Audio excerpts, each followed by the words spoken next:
We'll just begin now. I'm Brian McDaniel, and for the next 2 hours, we're going to talk about Ocean Falls. And just, if you want, there is coffee and water at the back. This is also hopefully an opportunity for me to sell some books afterwards. And it's also going to be an opportunity for you to share some of your stories.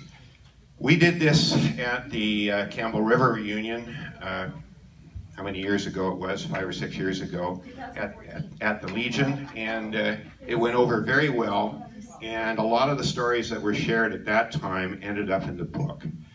The book is written, but who knows, there might be a further edition. Actually, the volumes that I have at the back are third printings, and there are some things in there that are new, and I will introduce you to some of those things later. But what I'm going to do is I'm going to talk about Ocean Falls, and I'm going to talk about the themes of Ocean Falls that arose from my discussions with literally hundreds of people that I spoke to in doing the research for this book over 30 years. And I'm going to go backward in terms of the format.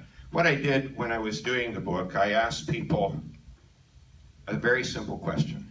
How did you end up in Ocean Falls?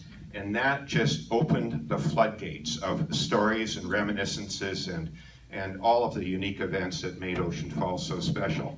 And from all those stories came certain themes that found their way into the chapters of the book, and these themes are introduced in chapter 2 of the book. So we're going to do it a little bit different today. I'm going to talk about the themes and then pick up some of the stories, possibly read some of the excerpts from the book. As I go along, if you have any questions or if you want to make a comment, I don't mind being interrupted. We are videoing this. My wife, who I should just say is a Ocean Falls widow. She has lived with my obsession with Ocean Falls for 45 years. And it was her that first coined the phrase, "You guys are a cult." So she is running the video on a very simple iPhone, and hopefully it will work. What we hope to be able to do is edit it and post it on YouTube and the Ocean Falls Facebook sites, so that the people who aren't here can hear what you have to say. So I'm just going to begin by saying that I think we all agree that Ocean Falls was a very, very special place. And I realized this, as I say in the book, when I was still in high school. I got, I should say, shipped to boarding school when I was 14. I did all of my elementary school in grades 7 and 8 in Ocean Falls, and in grade 9, my parents thought I was goofing off too much, so they sent me off to Shawnigan Lake, only 20 miles south of here, where I spent grades 9 through 12.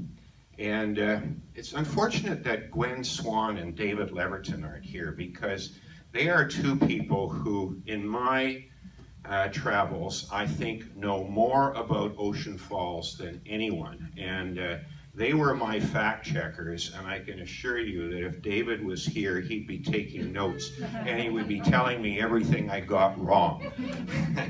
But they're not here, so I'll have to make sure that I get it right, particularly if they see it on YouTube. But I just want to begin by saying that we all know Ocean Falls is a very special place.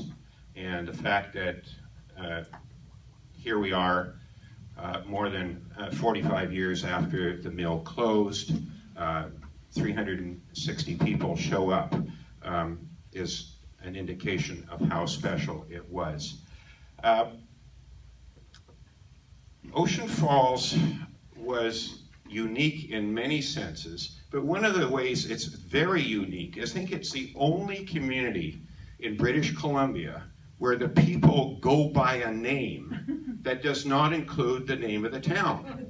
Everybody knows us as Rain People. There is no other community in BC, or for that matter in Canada, with the possible exception of Trail, where they're known as the Smoke Eaters, where the people have a name that doesn't include the town. We talk about Vancouverites, we talk about Victorians, but when we talk about people from Ocean Falls, we talk about the Rain People. Just a bit of a word about my perspective about Ocean Falls. When I was writing this book, Gwen Swan said to me, "What do you know about Ocean Falls? You didn't spend very much time there." Unlike the Swans who spent 50 years there. And I said, well, I did. I was there for 10 years nonstop. And then in the last 5 years, I was either at boarding school or at university, and I would come home. And I would come home and almost immediately go to work in the mill. But when I was at boarding school, I realized that Ocean Falls was unique and special. And it was particularly so because my environment at boarding school was so different in so many ways from the environment that I enjoyed in Ocean Falls. And so I started to observe, I guess, and I started to collect stories, and I have a mind for trivia, and I just sort of collected these stories. I wrote them down on index cards, and by 30 years later, I had 4 boxes of index cards of stories of Ocean Falls from my travels and from my discussions with people. So that was the foundation of the book. I have to say that there are 2 people that I really have to thank for this book, other than those who are named in the opening prologue. And they are a fellow by the name of Richard Mackey, who was the editor. Richard, amongst other things, has written the history of Comox logging, and it's called Island Timber, and the successor is called Mountain Timber. And the other guy who unfortunately can't be here today but really wanted to be is Mike Whalen.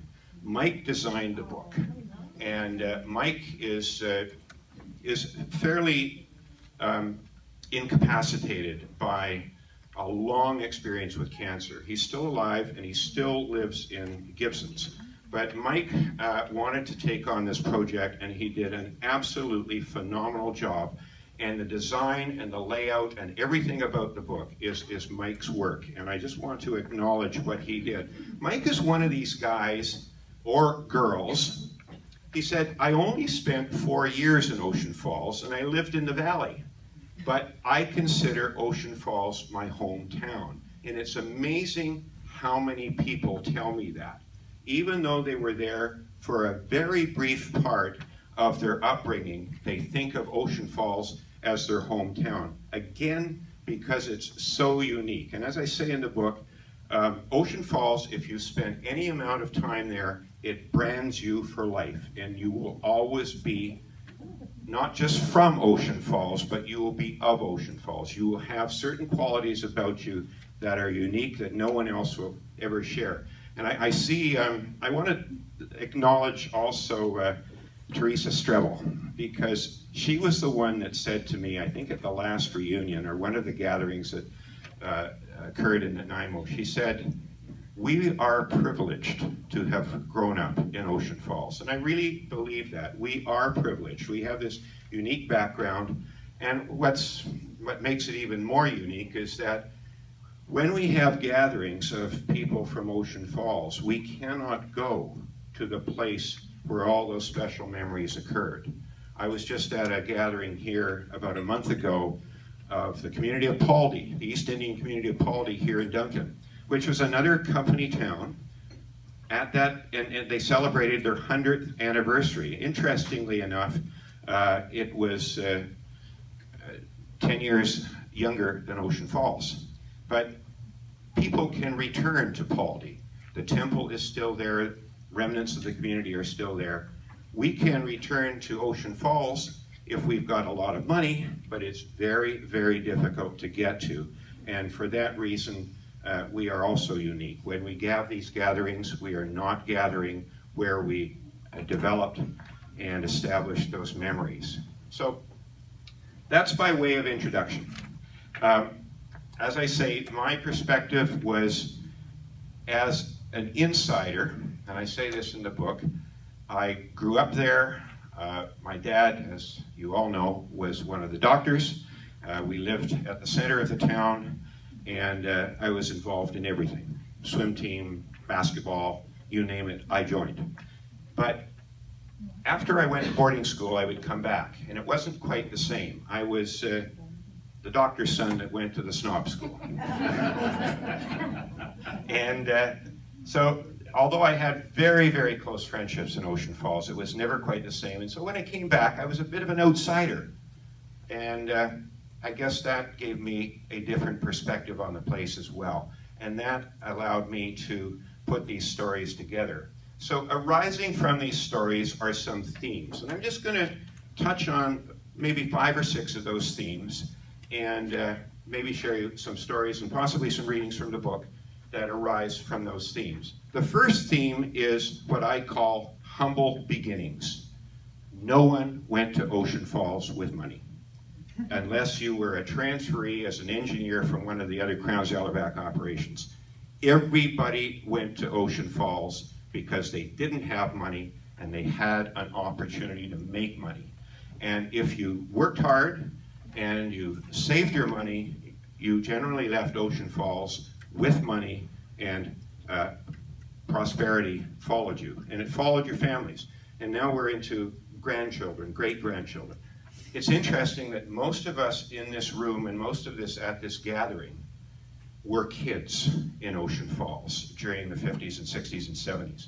There's very few of our parents left, those who worked during what I call the golden years. There's very, very few left. And if they are left, they're in their late 80s or 90s. So we're all that is left. And if I leave you with one message today, it is share your stories. Tell your kids about Ocean Falls. Make sure that your pictures of Ocean Falls are preserved, because when we're gone, the town is gone, or a significant part of the town is gone. There's still a town there. There are still about 40 people that live there. I was back in 2015, or 2013, and it was in pretty sad shape. But I have to share a story that Paul Strebel said at the gathering that I hosted in Campbell River a few years ago. And his story was essentially, my Ocean Falls is even better than the Ocean Falls that I knew when I worked there. Paul, as you know, was an avid outdoorsman. He and Otto Tankon climbed every mountain within 10 miles of the place. And he said, the mountains, the rivers, the forests, the lake, they're in better shape than they were when I worked in the mill. And that is true. And when I went back in 2013, it was a beautiful day in July, and I couldn't get over how beautiful the setting was. It was absolutely gorgeous. You come around Pecker Point, and we all know what Pecker Point is, and there is Baldy, and there is the town nestled at the foot of Carromarion. And to your left is the Martin River. And the Martin River was absolutely thriving when I was there. There were fishermen catching fish on every other cast. The lake was crystal clear. The water was flowing over the dam. It was absolutely a magnificent setting. So humble beginnings is one theme. Those humble beginnings are also associated with another theme, which is diversity. Particularly in the 50s and 60s. The post-war diaspora, the European immigrants, and many in this room I know are descendants of those post-war European immigrants, came to Ocean Falls from every country in Western Europe. There were large contingents, of course, from Poland, from Italy, but every country in Western Europe was represented. And another fellow at one of the reunions said, he recalls there being 57 different languages spoken in Ocean Falls during the 50s and 60s. And the joke was, somebody spoke with an accent, the answer was, oh, it's an Ocean Falls accent. There weren't, as there are now, many immigrants from Asia. The Asian immigrants that were in Ocean Falls came much earlier. There was a significant cohort that helped build the mill of East Asians from, believe it or not, Butchart Gardens. They left Butchart Gardens when the quarry was exhausted, and they came to Ocean Falls, and they worked in Ocean Falls. in the teens and the 20s. As you know, there was a significant Chinese population that remained there, certainly into the time that I left in the 60s. But the most significant, of course, was the Japanese. And the Japanese were there from the beginning, and one of the great tragedies and stories of Ocean Falls, and it's been told by Roy Nakagawa in his book, is the eviction of 1/3 of the population in 1942. But this diversity is another theme that arises from humble beginnings. In the case of our family, my dad was a doctor, and he had just recently graduated from medical school. He worked very briefly in Fernie before he moved to Ocean Falls. And he went to Ocean Falls for one reason, and that was insurance. Ocean Falls employees through Crown had universal coverage through Aetna Life Insurance. And these were in the days before what we now accept as normal universal medical coverage in Canada. He knew he would get paid. He knew that every one of you that walked into his office, he could send a bill and he'd get paid. Every baby he delivered, he'd get paid. And that's why he went. And like so many people, he went with a view to paying off his student loans and moving on. Well, 15 years later, he moved on. And our family moved on too. But we went like everybody else. We had no money. My parents had, at the time, there were two of us, my sister Anne and myself, and my mom was pregnant with Lori. Anne and Lori are sitting right here. And Bernice was born 3 years later, and we ended up staying for 15 years. So the humble beginnings, the diversity, and ultimately the prosperity is one of the themes of Ocean Falls. If you were so inclined, and if you didn't drink it all away, you could have saved a lot of money. It was not a place where there were a lot of things to spend money on. Certainly the big ticket items like housing. I've got the lease that my dad signed for our house, which is a very nice house. $35 a month for a 4-bedroom house. And the cost of living was very, very low. Food, I suppose, was more expensive. I never had to experience that because my mom did all the shopping, but recreation was virtually free. And of course, you didn't have to take out a car loan to buy a car because there were no cars. So if you were so inclined, you saved money in Ocean Falls and you moved on. And my experience talking to people is that that wealth, that prosperity has trickled down from our parents to us, most of whom are now senior citizens. Look around this room, everybody sitting in this room was a kid in the 1960s, and now to our grandchildren and even great-grandchildren. That prosperity is due to Ocean Falls and due to the opportunity to work there. Another theme that arises out of Ocean Falls is what I call security. And I have to say at this point, I have to acknowledge Linda Hawk. As you know, Linda died last Sunday. And Linda lived here in the Crofton area. She and John moved here from Ocean Falls to work in the Crofton Mill. I believe it was in the early 70s. And when we had one of these gatherings in Duncan, I again asked people, well, what was special about Ocean Falls? And it was Linda that said, security and safety. You kids could play on the street. The doors were never locked. There were always eyes on everybody. The downside of that is you couldn't get away with anything as a kid because, you know, somebody would tell your mom, and before you got home, they'd already knew that you had beat up somebody up on 10th Street or something like that. So, but Linda was the one that said that, and I think that is a very, very important part of the community. Not just physical safety and security, but again, I come back to economic safety and security. We didn't lack for anything. There were no poor people in Ocean Falls. There were no retired people in Ocean Falls. There was no such thing as government assistance. If you didn't have a job, you left town. And part of that was intentional, and it goes right back to the founding of the community, particularly in the teens and the 1920s, by Archie Martin. Archie Martin must have been a remarkable guy. He was the fellow that fostered the sense of community. He knew to make people stay in this godforsaken place, you're going to have something more than a job.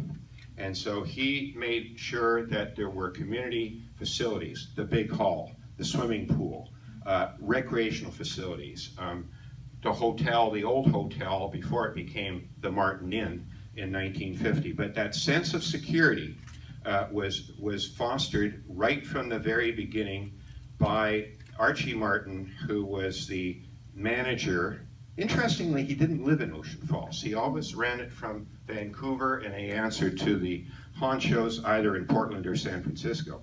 Archie Martin actually retired, I forget the exact date, it was in the late 1940s, and at the time his both wives had died, and he was living as a somewhat reclusive bachelor in the Union Club in San Francisco, which is a gentleman's club in San Francisco, and had a suite there. And he died suddenly of a heart attack. I think it was in 1948. He had no children. His closest relative was his wife's daughter, who inherited his estate. Archie Martin is buried in a cemetery in San Francisco where probably no one knows who he is. No one ever visits his grave. But if there's one person who was responsible for our town, it was Archie Martin. He was the guy that made it important that there be places and things for people to do so that they would stay. Now, in my book, as you know, there are a lot of sidebars, and I tried to capture the essence of some of the characteristics of the community from talking to people. And one of the sidebars that I'm just going to read you is from Emilio Claus's dad, Jack Clausa.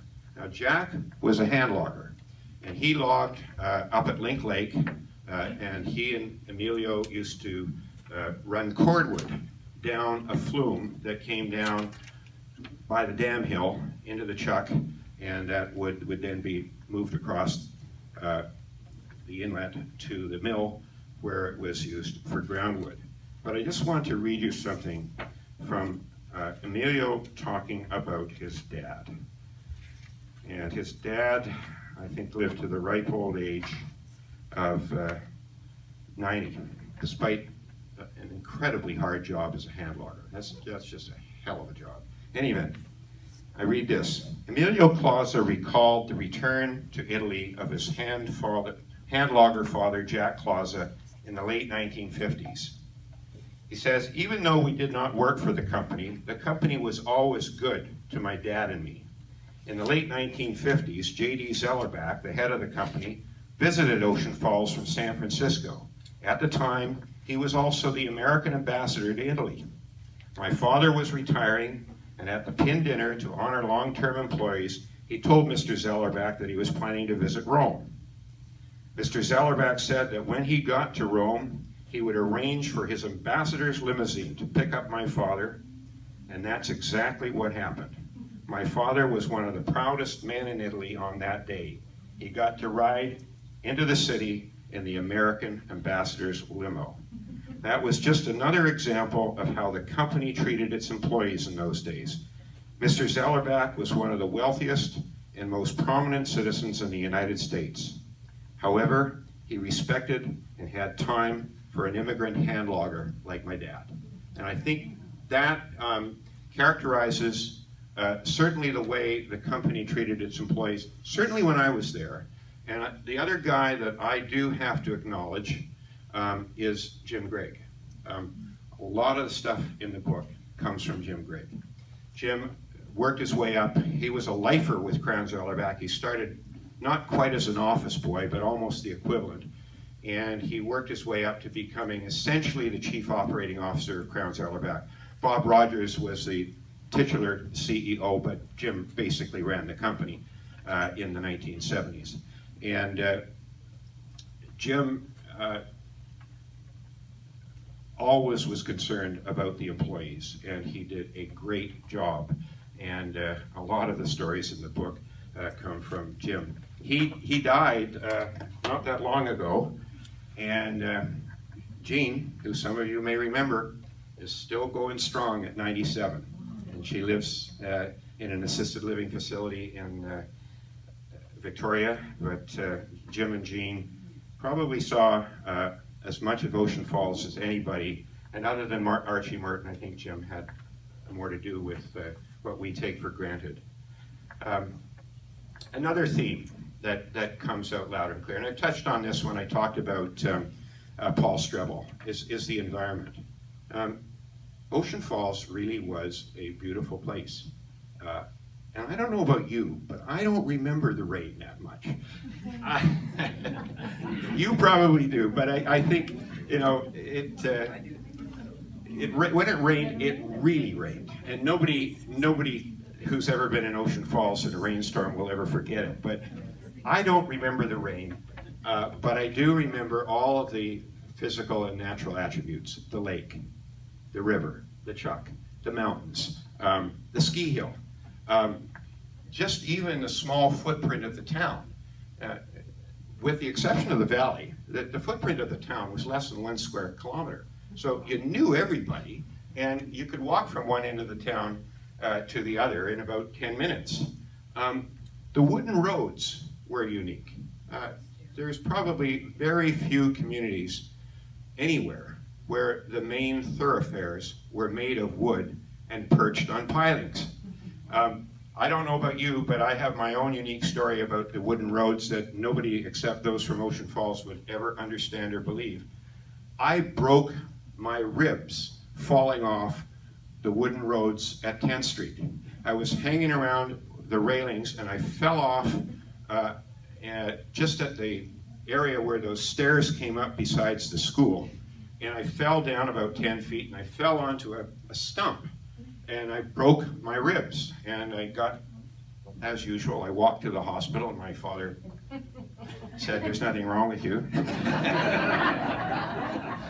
But where else can you fall off a street, fall 10 feet, and break your ribs? Only in Ocean Falls. So, I mean, there were those things as well. The other aspect of the environment was what I call the maritime culture. We didn't have cars, except if you lived in the valley. So everybody either had a boat or wanted a boat or was getting rid of a boat. And so we had this unique maritime culture, which I describe in one of the chapters. You were either a lake person or you were a chuck person. We were chuck people. But it's interesting, I'm looking right at Strebels here, and they were definitely lake people. And I think that came from the Swiss background and the love of the mountains and the love of the fresh water. But there was very much a maritime culture. And anybody who's been in Ocean Falls for any length of time is probably very comfortable on a boat. My dear wife grew up in Penticton. The only thing worse for her, I'm not sure there's anything worse than getting on a boat. But no matter what the conditions, no matter what the weather, if you came from Ocean Falls, you were generally comfortable on a boat. And because we didn't have cars. And so we enjoyed the boating environment, whether it was on the lake or on the chuck. Another theme that arises from Ocean Falls, and I wish Ralph Leverton was here, because Ralph and I were great buddies in Ocean Falls, and he went on to become a senior executive in the forest industry, in the paper industry actually, and I became a lawyer. And it was Ralph that told me, because he went through various, he was one of these guys who companies like M&B or Crown's Allerback love. They could ship him anywhere and he would go. And he and Patty Cronin, his Ocean Falls born and bred wife, went everywhere and worked in virtually most of his experience was with M&B, not Crown.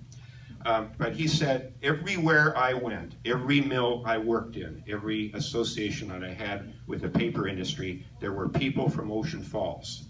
And the people from Ocean Falls stood out because they were really good workers, and more importantly, they were resourceful. If you worked in Ocean Falls, you couldn't call up Ackland's for a spare part. You either had to have it, or if you didn't have it, you made it. And a lot of the trades in Ocean Falls, the machinists, the guys like Nick Danshin in the tin shop, they had to make everything. And you know, if you go way back, I don't remember this, but I'm told there was a whole room of wooden patterns for various pieces of machinery that were cast. And the pattern makers would make these patterns out of wood, cast them with metal, and use that part to keep a paper machine going or something like that. So the work ethic in Ocean Falls was very, very well known. And I was just talking to Donnie McNeil about this before we started. He, like a lot of Ocean Falls people, went overseas to run paper mills. And because the mill in Ocean Falls was so old and so antiquated and made so many different types of paper in so many different ways, Ocean Falls trained paper people were valued because, again, they had this resourcefulness. If they didn't know how to do something, they figured it out because that's what you had to do in Ocean Falls. So that kind of resourcefulness was very, very common to Ocean Falls, the versatility of their workers. A lot of people got their trades in Ocean Falls, and I don't think I appreciated this as much when I was there, but there was a really good trades training facility and opportunity in Ocean Falls, not just for the traditional trades, electrician, pipe fitter, machinist, instrument technician, whatever, but also for the paper-making trade. And the paper-making trade is very much a trade. And unlike a lot of the trades, it's a skill you acquire on the job. You don't get any tickets for it, you don't get any red seal, but it's a skill that you acquire on the job.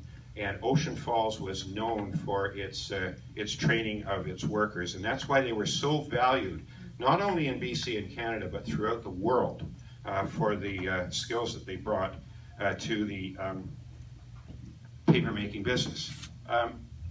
But also, the work ethic and the resourcefulness didn't just stay in the mill. It also filtered down to us kids. And I'm going to read you a little bit from my book about Leverton and I and our business ventures. And I'm going to start next to the umbrella. Perhaps the main icon of Ocean Falls was the two-wheeled wired shopping cart. Housewives used these to transport food home from their daily trip to the Hudson's Bay store. Many kids found them invaluable for transporting booze from the liquor store to the fish boats and taking empties from the docks to the bottle depots run by Beer Bottle McKay and Old Man Marchuk. I had my own preferred juvenile means of bulk liquor transport. I found my four-wheeled wagon an efficient delivery vehicle. It began life as a toy to fly down the wooden roads on those rare days of summer when it was not raining. But soon I found it ideal for transporting large quantities of Canadian Club Rye, Beefeater Gin, Johnny Walker Scotch, Morgan's Rum, and Lucky Lager beer to the fish boats. 50 cents for a 10-minute walk with a load of liquor was easy money. My friends and I, all boys with wagons, would park outside the liquor store ready to haul cases of booze to the dock. The beauty of this enterprise was that the traffic was rarely one way. Before the boats left for the Sunday evening openings, the government and the townsite docks were a treasure trove of empties for an enterprising kid, and the return trip required a detour to the premises of Beer Bottle McKay or Old Man Marchuk to collect 15 cents for a dozen empty bottles of Lucky Lager from the docks. My foray into the liquor bottle business did not end with the fishing season. In grade 6, age 12, my friend Ralph Leverton and I discovered the mother lode of empty beer bottles at the rear of the hotel, at the back entrance to the beer parlor. This cornucopia was protected by a wire fence topped with barbed wire to deter agile youngsters from climbing over. However, Ralph and I, both of whom were skinny but athletic, discovered a spot where we could slither under the fence. From there, it was a short run to the beer bottle supply, and so began one of the most profitable ventures of my life. Every school recess, Ralph and I, who were normally regulars at the pickup softball games, abandoned the sport and set off for our captive supply of beer bottles. It took only 5 minutes to run to the hotel from the school playground, scramble under the fence, grab a case of Lucky Lager or Old Style empties, and deposit them in the abandoned bunkhouse next to the hotel. After school, we retrieved the loot and took the 2 cases to Beer Bottle McKay or Old Man Marchuk. Unfortunately, one of the downsides to living in a small mill town was that there was no privacy. Everyone knew your name, and particularly what your father did. Leverton's dad, lead hand Leverton, was the foreman on the carpentry crew at the mill. He was known to enjoy his beer. My father, the town doctor, was known to be a teetotaler and a man of impeccable propriety and integrity, or at least that's what most people thought. When Beer Bottle McKay started asking us questions about our venture, Ralph and I knew the game was up. For fear of incurring the wrath of our parents, we abandoned one of the most profitable liquor ventures on the coast, but at least we got out while the going was good. The Bronfmans never enjoyed such short-lived wealth from booze. Leverton went on to become a senior executive in the British Columbia forest industry. I became a lawyer. Go figure. But that was also part of the work ethic. And there's a whole chapter in my book about economics and enterprise. And there's a great piece, and Bill Barker is here, and you got to read Bill's story. Bill was one of the great entrepreneurs of Ocean Falls in the 1960s as a teenager. He had more businesses going than you can imagine, and he's still working. And so that's in the economics section. So Bill, thank you for your contribution. The next theme that I have to mention is health, fitness, and sport. I think this starts with genetics. I think we were fortunate that we came from relatively healthy parents. We had good medical care. Certainly the doctors, my dad included, provided exemplary care. The hospital was remarkable when you think about what they did in that little hospital to care for just about everything under the sun. It's absolutely remarkable. People joke that Ocean Falls had 3 products: paper, swimmers, and babies, and not necessarily in that order. There were thousands of people born in Ocean Falls. I know my dad delivered well over 1,000 because it was a young town and it was the post-war baby boom and people were having babies like crazy. And Ocean Falls was had probably a very high birth rate compared to most communities. The other thing, because of the layout of the town, most of it was built on a hill. You walked up and down stairs and hills all the time. If you lived on 10th Street, you probably walked at least 2 miles every day without even thinking about it. You know, school, home for lunch, after school, running around. And even the tradesmen in the mill got lunch off, and they would walk up 10th Street and have lunch and come back. So everybody walked, and they usually walked uphill. Yes. So, you look at some of the old yearbooks, and you look at the Charleston Chieftains and the Chalmers basketball teams. They all look malnourished. They're skinny. They have no body fat. And that is because not only were they walking everywhere, but they were playing basketball, or in some cases, swimming as well as playing basketball. So there were very, very few overweight people in Ocean Falls. Walking, of course, was the #1 entertainment. We all know that Sunday afternoons involved a walk to the valley. Yeah. And you walk to the valley and you talk to your friends. Parents put money in the ferry rock, and that was just part of the ebb and flow of weekly life in Ocean Falls. Whenever somebody talks about Ocean Falls, they talk about swimming. And I know there are people that say, why do we always have to talk about swimming? But I'm going to talk about swimming for a second. Because swimming was really a remarkable story. And the Ocean Falls swim team is now in the BC Sports Hall of Fame. But the swim team was a catalyst for so many other things. A lot of kids got their start in the swim team. They didn't continue competitive swimming, but they went into basketball, or they went into soccer, or they played baseball. But the swim team was this great organization that brought pride and honor to our town. And you cannot go to a gathering, even today. First of all, you can't go to a gathering of more than 6 people in this province without somebody in that room having a connection to Ocean Falls. I guarantee that. The next thing they talk about after they say their uncle worked in the groundwood for 2 weeks is that they say, yeah, there was that really good swim team there. They've always read about those swimmers. And it really was a remarkable story. Just a few statistics. There was somebody from Ocean Falls on every Olympic team from 1948 to 1972. No other town can even come close to that. And those were just the people that went to the Olympics. And they were mostly guys. Lenora Fisher was the only girl that ever went to the Olympics. But that is just a remarkable story. I have to tell you one that involves me, which I think is equally remarkable. In 1967, there were 4 people from Ocean Falls at the Pan American Games. Ralph Hutton, Sandy Gilchrist in swimming, Barb Robertson in basketball, and I was there as a member of the Canadian rowing team. We all won medals. Ralph and Sandy won a boatload of medals. Barb's basketball team won the bronze medal, and my 8-oared rowing crew won a silver medal. So between the 4 of us, we won, by my count, 14 medals. That was more than most countries, including countries like Venezuela, Chile, Peru, Jamaica. And 4 people from this 2-bit town at the Pan American Games in 3 different sports. The other thing that always comes up when you talk about sports and swimming is Richard Pound. Now, in Ocean Falls, he was always Richard.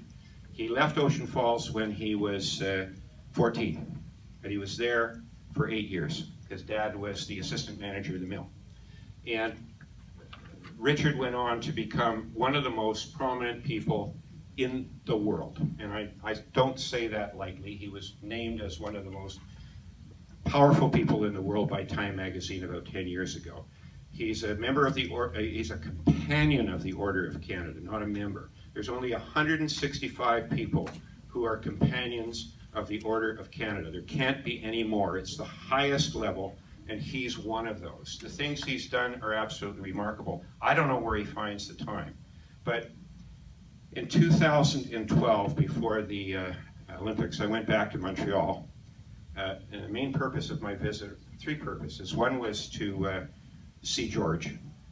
George was, by that time, he had very advanced Alzheimer's, but Ralph Hutton and I visited him with his daughter Diane in a care facility in Montreal. The other was to interview Dick Pound, and the third was to try to get the support of the poobahs from the Canadian Swimming Establishment for the nomination of the Canadian to the BC Sports Hall of Fame of the Ocean Falls swim team. I sat down with Dick and had an interview with him for about 2 hours. The first question I asked him was, Dick, what did Ocean Falls mean to you? And this is a guy who's got a resume that would choke an elephant. And he said, everything. If I hadn't begun my swimming career, if I hadn't learned to swim in Ocean Falls, come under the tutelage of George Gate, I would have never done what I have done.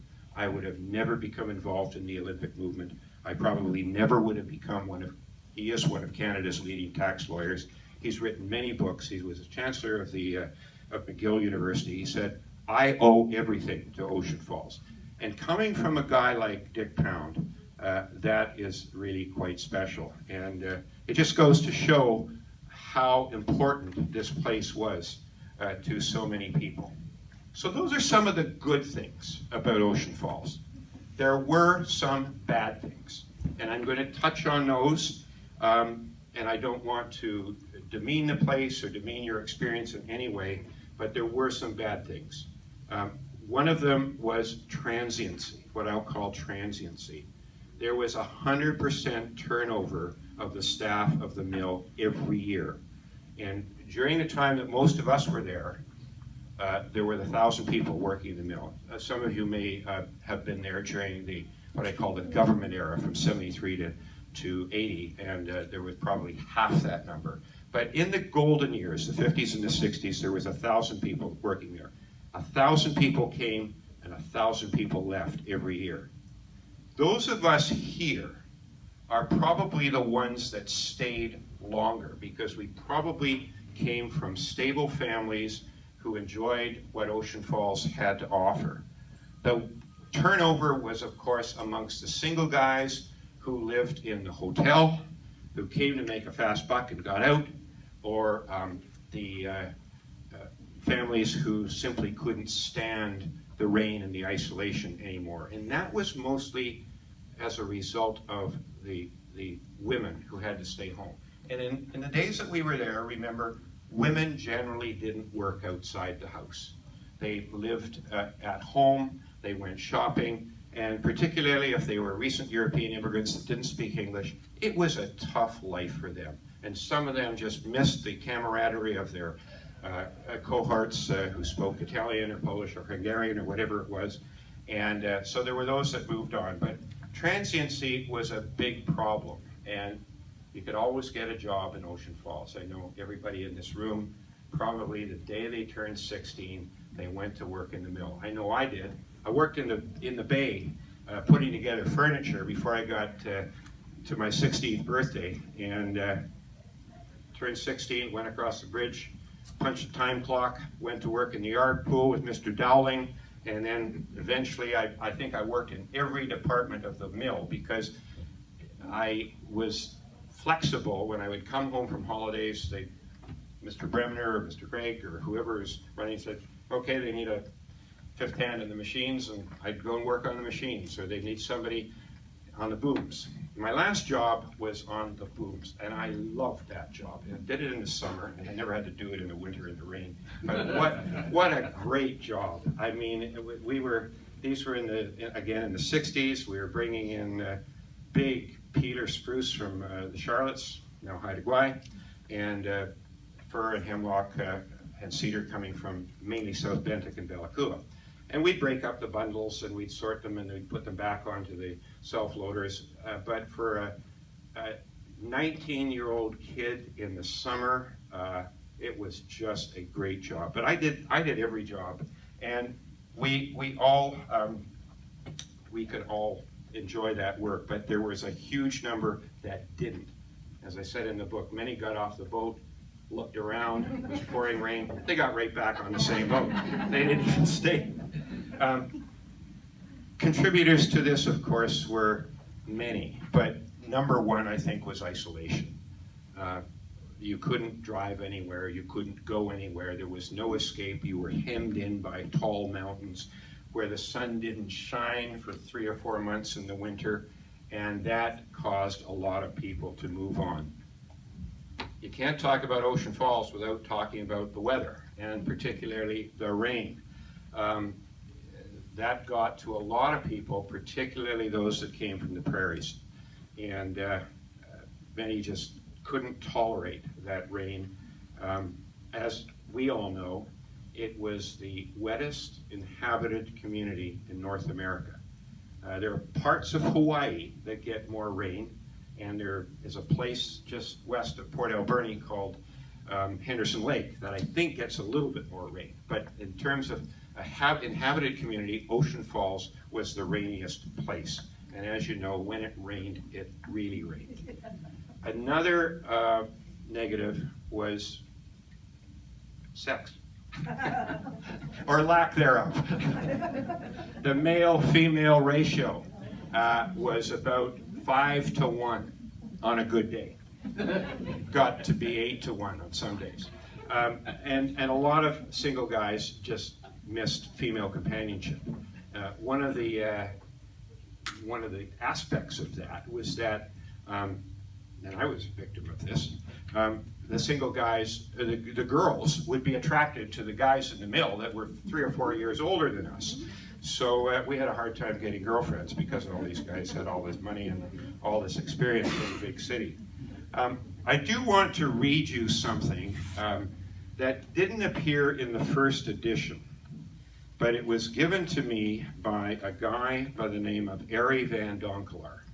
And Arie worked in Ocean Falls, I believe it was in the late 50s. And he came from Holland via Indonesia, where he learned to make sugar, and he came to Ocean Falls because he figured making paper was similar to making sugar. You take a raw material, you crush it, you add a little bit of stuff to it, and out comes a finished product, whether it's sugar in Indonesia or paper in Ocean Falls. But he wrote what can loosely be described as a poem, and I'm going to read it to you. It's called The Ideal Society, 600 Inches of Rain. I once lived in an ideal society, a place where there was no unemployment, where few people died. When you got sick, you got treatment for $1 a day. When you died, your body got shipped out. When a crime was committed, you were sent away. Where drinking water, electric power, and paint were free. Where houses were rented for $30 a month. Where all the power was generated from a dam. The place had a hospital, dentist, schools, churches, a hotel, library, and a swimming pool. Many local athletes won international medals. Where your thoughts were free, and you could worship the religion of your choice. Moreover, you could vote with a ballot for any party. Where training in the profession was given by the employer, where you were free to leave at any time. So, you might think this was an ideal society, but you are wrong. The place had 100% turnover. 1,000 people came and 1,000 people left every year. The house of ill repute was shut down shortly before I arrived.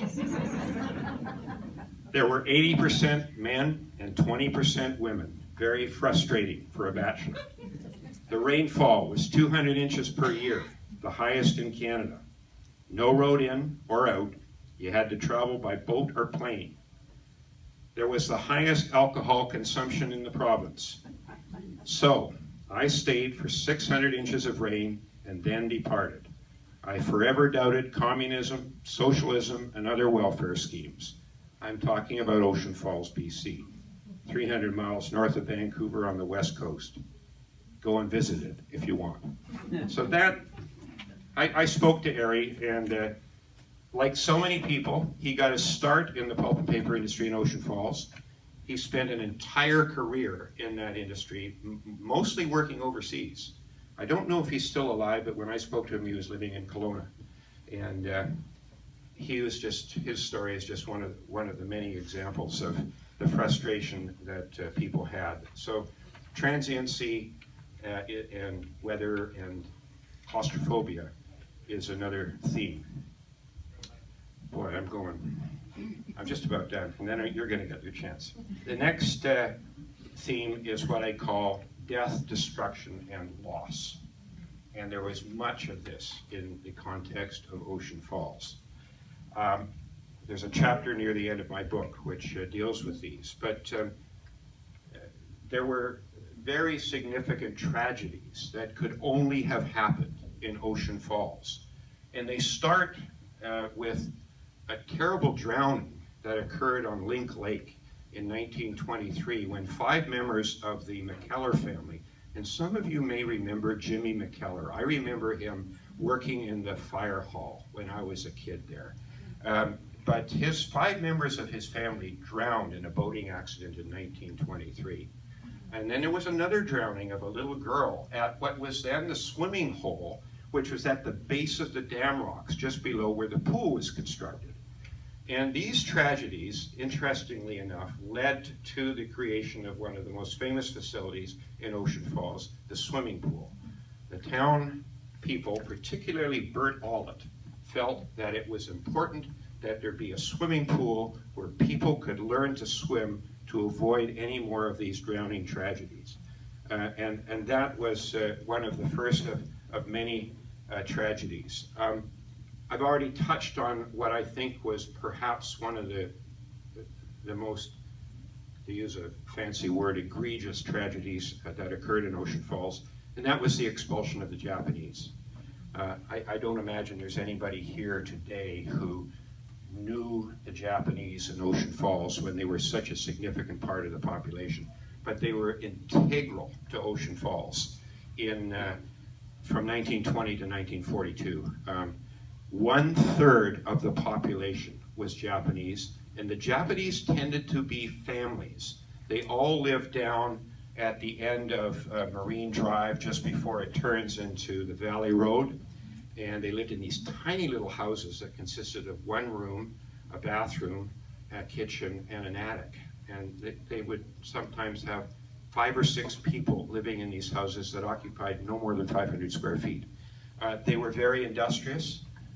They were involved in all aspects of the community, and because the government at the time felt that they were a threat to national security, they were removed lock, stock, and barrel in early 1942. And then tragically, very shortly after that, they burned Japtown. They burned every house, and they started constructing what we knew as the duplexes on Burma Road. And I always thought it was really strange that they named the road that went over Japtown Burma Road. Because if you know anything about Second World War history, the Burma Road was a notorious hellhole for Allied prisoners of wars captured by the Japanese during the Second World War. Fire was another concern in Ocean Falls and led to significant tragedies. One of the worst tragedies and losses of human life was in 1950, when what was then known as the Balsam Apartments burned and 7 people lost their lives. I've been told some stories about that fire that are just cringeworthy. And I'm going to read you something from Flo Danshin in a second, because she was there. She lived in the Balsam Apartments, and fortunately she and her husband Nick and her then only daughter Kathleen got out. But fire was always a concern, because everything, of course, was made of wood, except for the Martin Inn, which came later, and then I think it's the Cypress Apartments, which came even later than that. But everything was chock-a-block close to each other and made of wood. The roads were made of wood, and furthermore, they were soaked in creosote. So if a fire occurred, it was a potential tragedy. The next tragedy in terms of chronology was the slide. And I think everybody in this room remembers the slide in some way. I wasn't there. I was at school at Shawnigan Lake, but I was woken up and told that the slide had occurred and that 7 people had died and that my father was caring for the injured. And I talked about this at the last gathering in Nanaimo, and I wish Harold Corbin was here, because he wrote a really beautiful piece, which is in the book, about his experience with the slide. And the essence of that story was the slide was the harbinger of bad things to come. Ocean Falls changed after the slide. And the slide occurred in January the 13th of 1963. 65. And after that, things changed. They started shutting down paper machines in late 1965. Until then, everybody had to line up for a house or an apartment. After then, you could get one. The population started to decline precipitously. People were moving to other parts of what was then the thriving pulp and paper industry in BC, particularly to Crown's operation at Elk Falls. But the slide was a very, very significant event, both in terms of loss of life and injury, but also in terms of what it signaled for the future of Ocean Falls. Fire also occurred in 1969, when what we knew as Charleston High and Charleston Elementary burned down. And I don't see Colin Nairn here, but Colin was there with his dad, and he provided me with a really interesting piece for the book about the fire. There were so many things that could have gone wrong that night. And even if they did go wrong, they fortunately didn't result in the destruction of the town. It was a windless night. There had been some kind of a leak in the water storage tank up above 10th Street. The water ran out as they were fighting the fire. The fire, I think, spread to a couple of duplexes, but it didn't spread to the road, and it didn't spread up 10th Street towards where most of the wooden houses were. The town dodged a bullet on that. But again, that was a very significant change. There are probably people in this room, yeah? I'm just gonna say, we didn't miss a single day of school either. I was just going to say that. I was just going to say that. There's probably people in this room who remember that because it happened over the Christmas holidays, and when school was to start in January, Frank Moore, who was the principal at the time, said, we're going to have a school in the hotel. And they converted the hotel, they knocked out walls, they had the school basically up and running with no lost time, much to the chagrin of students like you. But the plus side was, in the school, you had a pub, you had a bowling alley, and you had a cafeteria. But that was just another tragedy that signaled the downfall of the town. But the biggest tragedy of all is probably the reason why we're here, and that is the closure of the town. Ocean Falls, I say, suffered 2 deaths. It suffered a death in 1972, early 1973, when Crown announced its intention to move out, and the town was grabbed from the clutches of death, so to speak, at the last minute by the newly elected NDP government, and then it suffered the final experience with death in 1980, when the then social credit government of Bill Bennett shut the town down forever. The closure of the town during the 2 eras is remarkable by the contrast. Crown did its utmost to find jobs for people, to ensure that they were taken care of. I talked to God, the name escapes me right now, Al Tiemans. And Al Tiemans was a senior person in the head office of Crown in Vancouver. And he said, I was told by Crown that my job was to sell people. I went to every paper mill in BC to find jobs for the people of Ocean Falls. And by and large, those people were accommodated. The paper industry was still doing very well at the time. There were jobs in Prince George, Kitimat, Gold River, Powell River, you name it. If you were a paper maker or had some experience in a paper mill, you got a job. And Crown would ensure that you moved with the least bit of disruption to the life of you and your family. In contrast, the closure in 1980 was, to put it bluntly, a mess. The government never really let people know what was going to happen. They kept them dangling to the last minute. Most people heard the announcement of the closure on the radio, not from the company itself. It was very, very difficult for the people because, unlike with Crown, Crown said, we are closing. There won't be any more jobs in Ocean Falls. The government in 1980 said, well, we might keep something going. We might have a canned mill or a flitch mill or some form of operation to harvest the scrub cedar that is endemic to the north coast of BC. And it kept people hanging on. And at the end, of course, they shut it down. I must say that the government at the time was represented by Ray Williston, who did his best to keep Ocean Falls going. He, like Bob Williams earlier, felt that there had to be some sort of economic presence on the coast. And they were going to do their damnedest to keep some sort of operation going. But in the end, they were unsuccessful. So the biggest tragedy of all of these tragedies is the closure of the mill. And I went back in 2013, and I think one of the most poignant moments of my visit was visiting the graveyard. There are 500 people buried there. And Paul, I'm looking at you, and I saw your dad's grave there. I saw Bob Fisher's grave. And I saw the grave of Frankie Griffiths, my friend Peter's mom, all of whom died in Ocean Falls, and all of whom are buried there.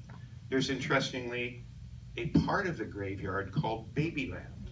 There were a lot of infant deaths in Ocean Falls, and there are quite a number of babies buried in the graveyard in Ocean Falls. And the sad thing is, these graves will never be visited, except by very, very dedicated members of the family. And it just struck me as really poignant and really sad.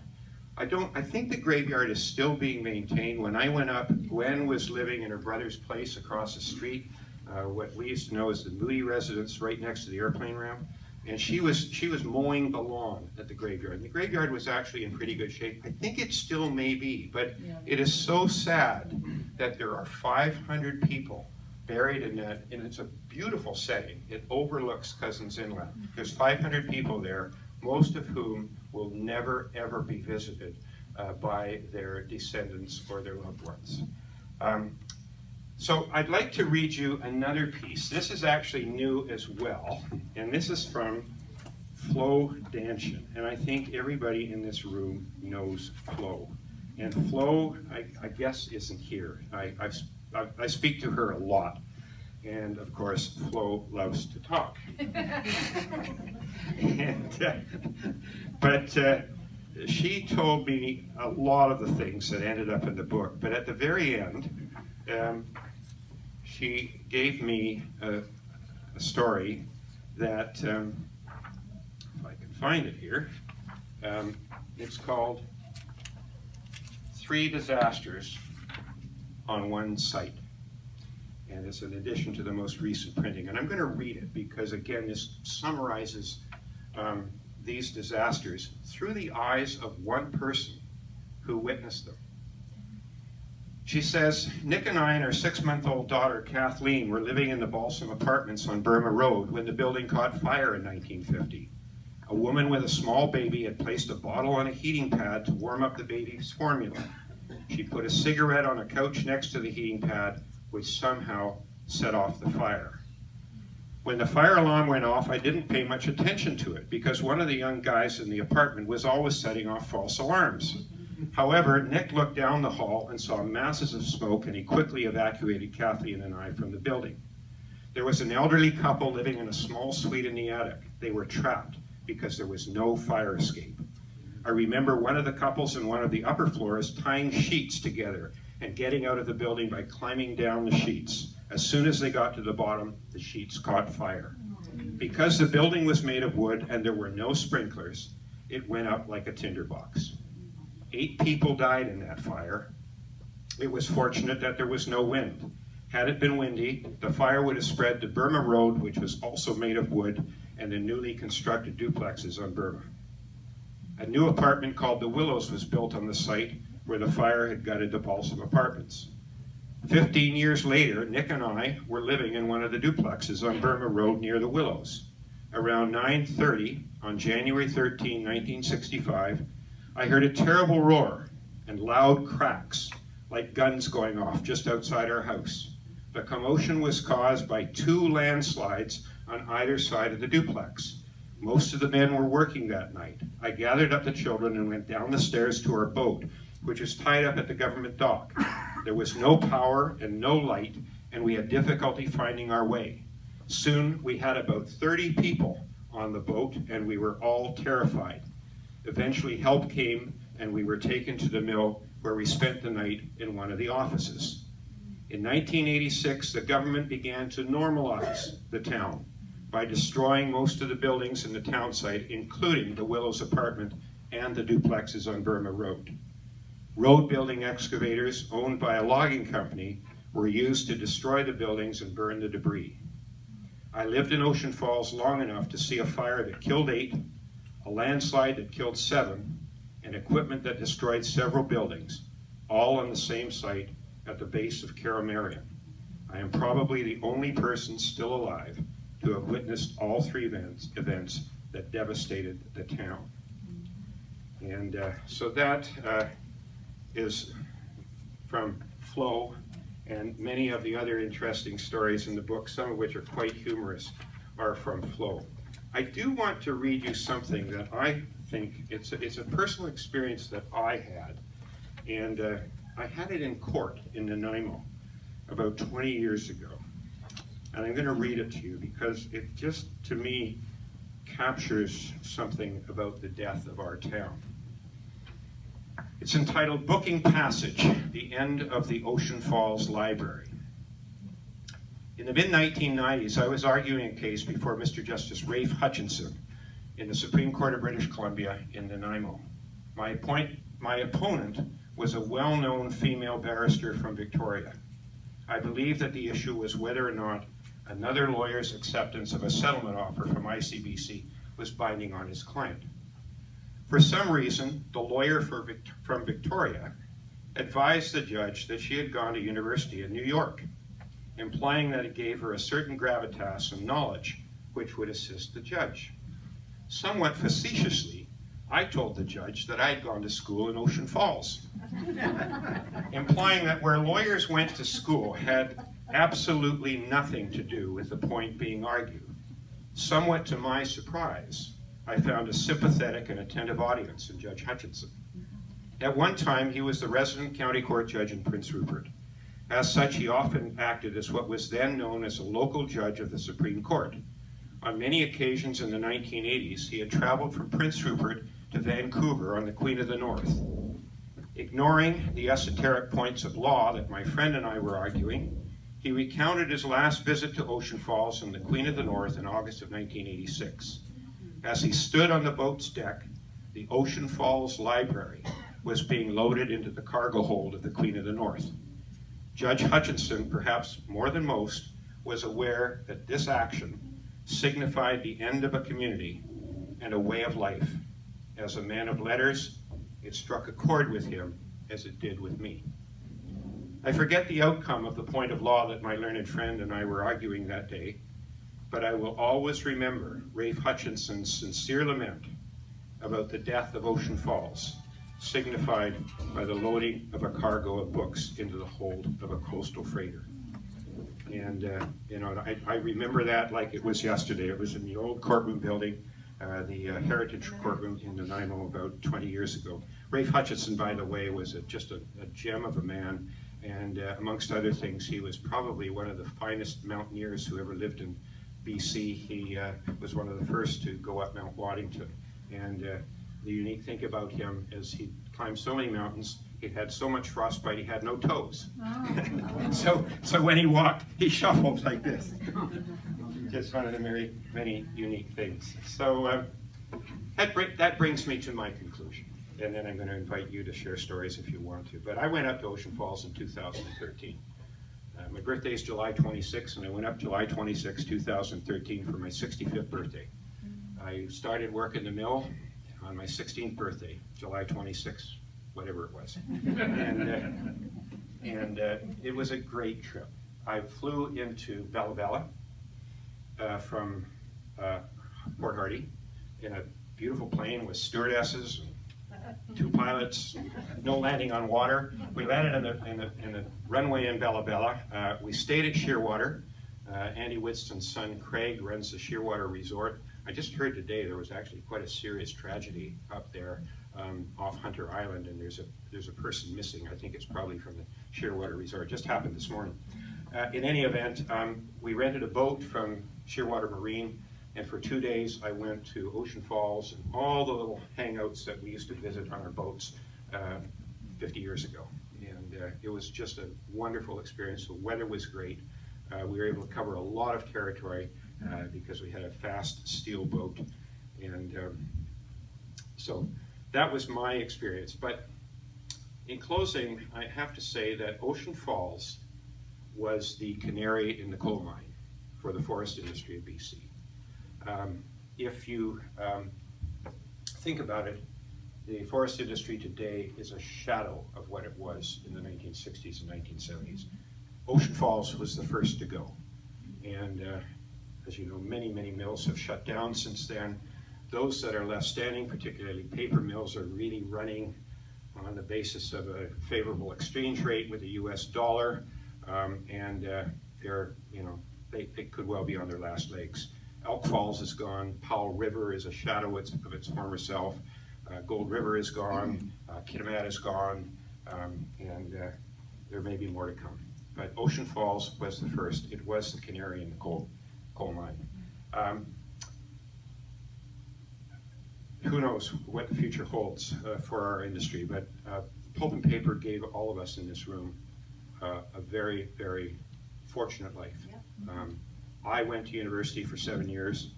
I graduated without a penny of student debt because I was able to work in I actually worked in Ocean Falls, Elk Falls, and the hellhole of all hellholes, the Richmond box plant. All with Crown, but they all paid really well and lots of overtime, and so when I graduated, I didn't have any student debt. That doesn't happen anymore. I mean, people who spend that amount of time in university, it's not unusual for them to graduate with $200,000 or $300,000 in debt. I had zero, and I thank the pulp and paper industry for that, and the forest industry for that. I'd just like to close with a couple of readings, again, written by others. And one is at the end of the book. It is from Ralph Leverton, and it's called Ralph Leverton's Sunset Industry.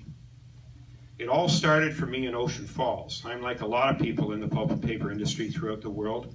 We got our basic training in what is jokingly called the Ocean Falls Institute of Pulp and Paper Technology. I saw the glory days, the plateau, and the eventual decline of the pulp and paper industry in BC. Unfortunately, the paper industry in North America is a sunset industry. We simply do not need as much paper as we once did. That is particularly the case for newsprint. People no longer use newsprint or use newspapers as their principal source of information. A big market for newsprint was telephone directories, and people no longer need telephone directories. Eventually, most of the printed word will be distributed electronically. That is simply a fact of life. And probably everybody in this room is carrying a cell phone, a digital assistant of some sort, and that is the number one reason why the paper industry is in decline. That's simply a fact of life in the North American paper industry that some of its stakeholders have still not figured out. The paper industry in some parts of the world is still expanding. However, paper is a product that must be produced close to the market. There is no possible way that North American paper mills can produce a product that is needed in China or India. The Chinese and the Indians will build their own mills closer to the consumer. British Columbia mills that I am familiar with are now small players in the world market. To build a mill that could compete with the newer mills being constructed in China would cost $3 billion. British Columbia could only support one of those mills. There is no possible way that any banker is going to lend $3 billion to construct a mill of that type in British Columbia. Ultimately, I fear that the existing mills will simply atrophy and die. They will no longer make economic sense. They are too inefficient and too costly to operate. This is sad because the pulp and paper industry provided our family with a great quality of life. People who learned their craft in Ocean Falls were very good at it. They tended to be exceptionally hard workers. In my years of working in the pulp and paper industry in a management capacity, I was continuously coming across people who got their start in Ocean Falls. Patty and I owe a lot of our success to the security provided by Ocean Falls and the work ethic that characterized the place. So that comes from Ralph, who, I'm not sure if he was born in Ocean Falls, but he certainly spent most of his life there. Got an accounting degree, worked for the Feds and the Canada Revenue Agency for a while, came back to work for Crown very briefly in the government era in 1974, and then worked his way up in the paper industry and left as the number 2 guy at what was then Catalyst Paper. He's now retired, and lives a life of luxury playing golf in White Rock or Palm Springs. So that is a bit of my book. I brought some books. If anybody wants to buy any, I will gladly sell them to you. I can say this, that writing that book is the most rewarding thing I have ever done.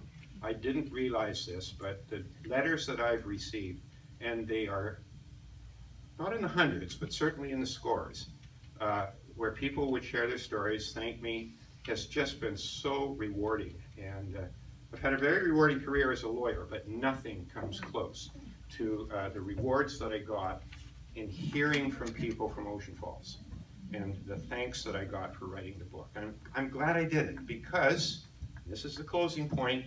When we're gone, those stories will be gone. And it's so important that you share them with your children, your grandchildren, and make sure the photographs are preserved.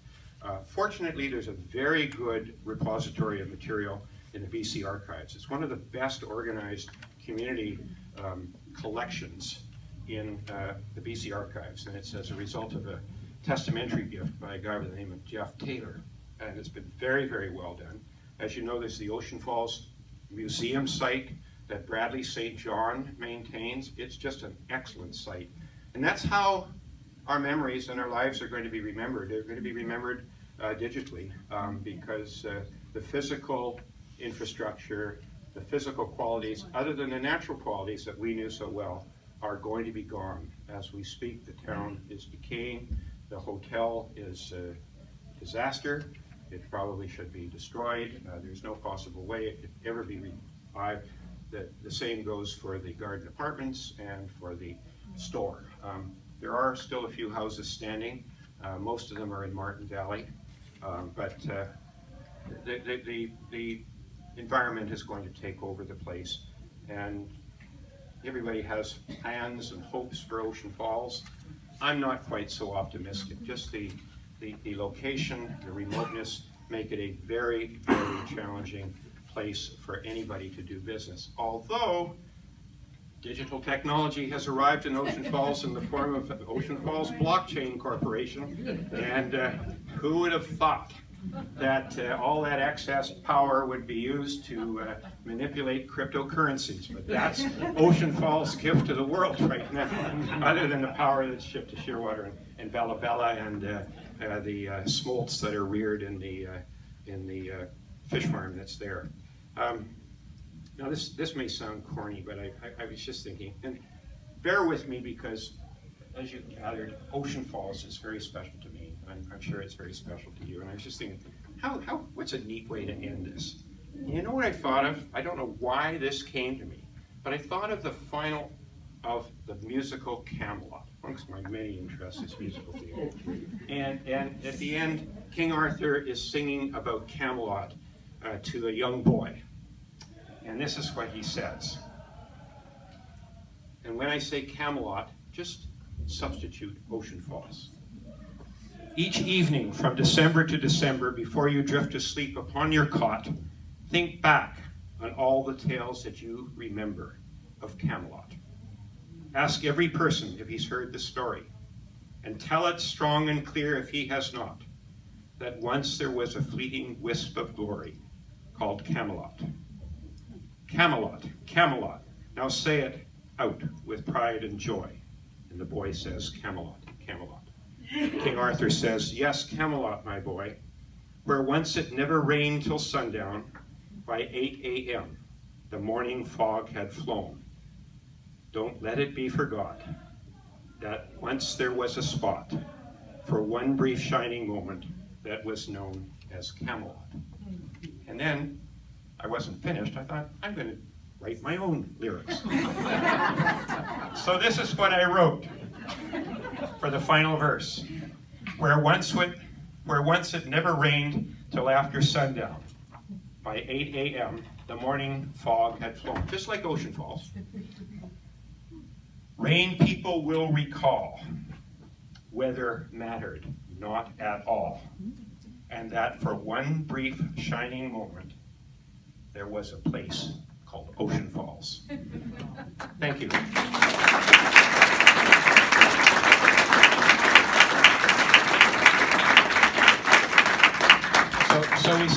some time on our rental here, and if any of you are interested, you can either just stand up and say something or come up, preferably come up to the mic. If you speak from the audience, because it's being recorded, I will simply repeat your question or your comment, but I would certainly welcome anybody who feels like it to come up and share a story or two. I'm sure you have them. Unlike me, you probably don't do this for a living. But sure. I would like to make a comment from here, if I might. I lived in the valley, and coming to several of these reunions over the years, I realized that the valley experience is way different from the town experience, and it's so nice to hear what the town people had over the time that they were growing up compared to what we were. But out in the valley, I think it describes, it takes a village to raise a child, because we could run all over that valley, and the same thing, everybody, if you did something wrong, a door would open and tell them, stop that, go home, you know, like something like that. And everybody was your parent, and it was a real safe place to grow up. And that's a very important comment. And Jock, who I know as Jock, John Forbes, left on his crutches a few minutes ago, but he was a valley guy. Yeah. And he's also written a book, and he writes about his experiences in the valley. And you are right, there were two different communities. And the valley people that I knew were basically in my class. There weren't very many valley people on the swim team because it was just that much further to go. But valley people tended to be more stable. You owned your own homes. It was the only private property ownership in Ocean Falls. Yeah, the distinction between the two communities is quite important. And as you know, the valley didn't start until 1950. And it's probably the most thriving part of the community now. I would say there's probably 10 or 15 houses in the valley that are still pretty well maintained. A lot of them by people that just come up and use them in the summertime. Our house is still there. Yeah, a lot of them are. Anybody else? Come on. Yeah. I'm gonna come up with if I could, for a moment. Can you just introduce yourself I'll before you do that. speak? Yeah. Go ahead. Thank you. I don't know if I'll need this, but I certainly first off wanted to introduce myself, because I know there's a lot of faces that I recognize, and you folks maybe recognize my face. My name is Charles Duncan.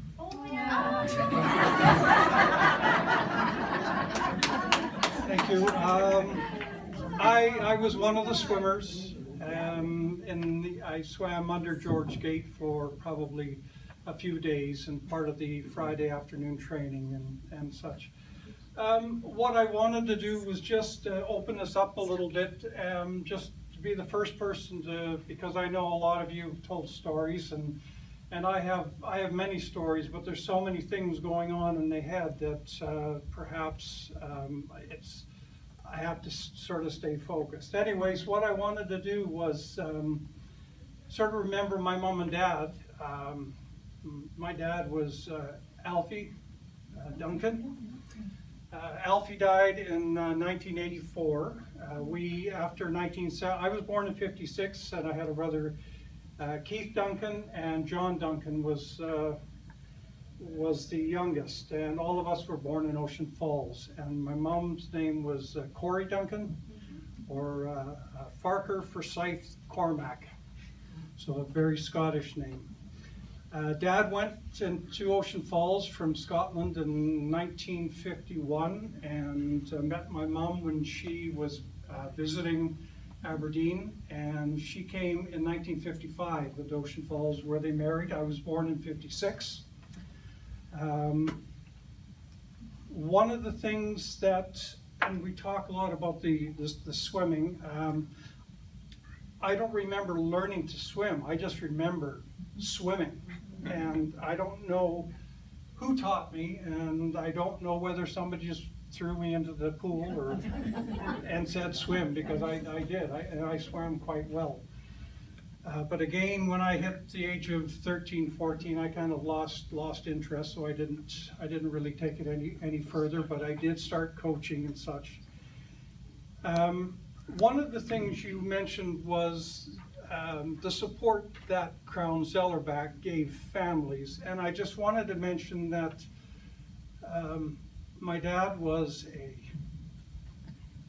a World War II vet, and although when we grew up we weren't aware of his condition, it became, when I hit the age of 16, I was told that my dad suffered from manic depression, and very serious. But I wanted to also say that Crown Zellerbach was one of those companies that supported his healing.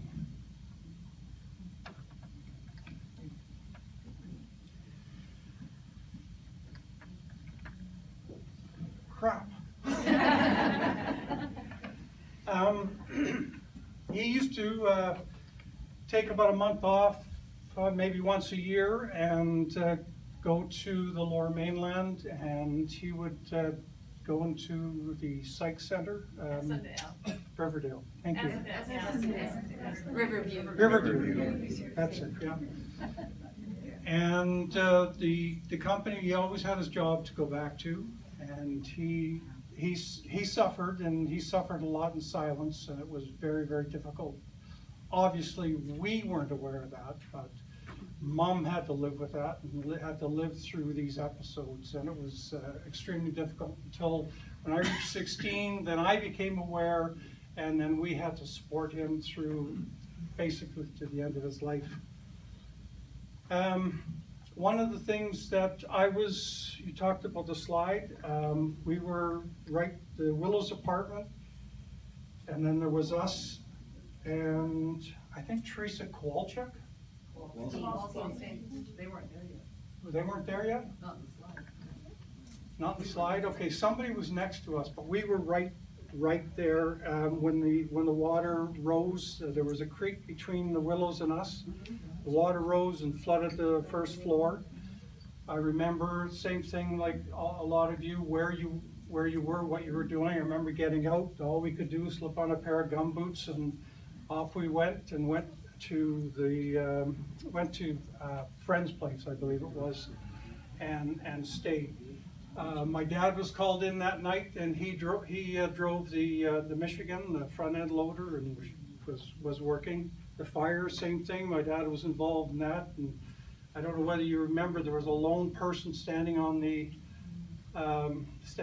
not the high school but the elementary school in the corner, and he was trying to direct hoses to one of the classrooms that was already starting to burn underneath him.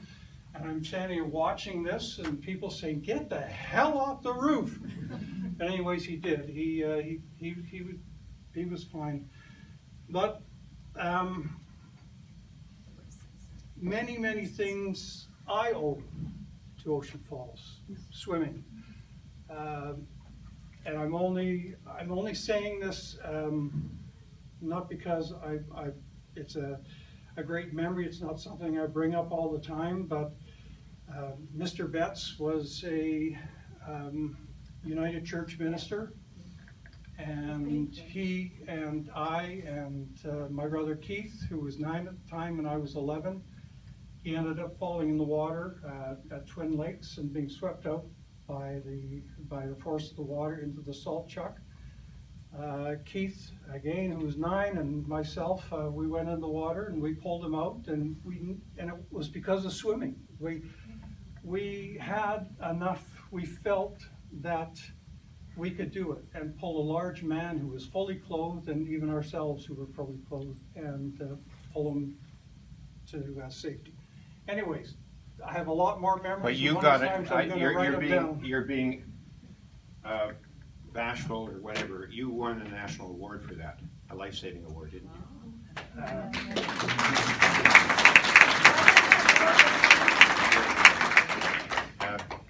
It was in the press, and you and your brother were recognized as being heroes, which you were. Well, thank you. It was really neat. We got a trip twice to Ottawa. anyways, thank you again, and I'm glad to be able to introduce myself, so now you know who I am, and like I said, I recognize faces, but I've been living in Saskatchewan, Alberta, and Nunavut, and Iqaluit, and Northwest Territories, and I've been an RCMP officer for 41 years, and I've just retired, so I'm quite happy. Thank you very much. Anybody want to top that? Let's hear somebody. Here comes Ben Kay, who's got to be one of the oldest guys in the room.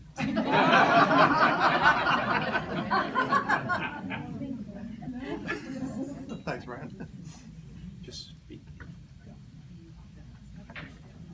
I didn't really have anything I wanted to say, but I see a sweater over here. A sweater over here that reminds me of Charleston High. And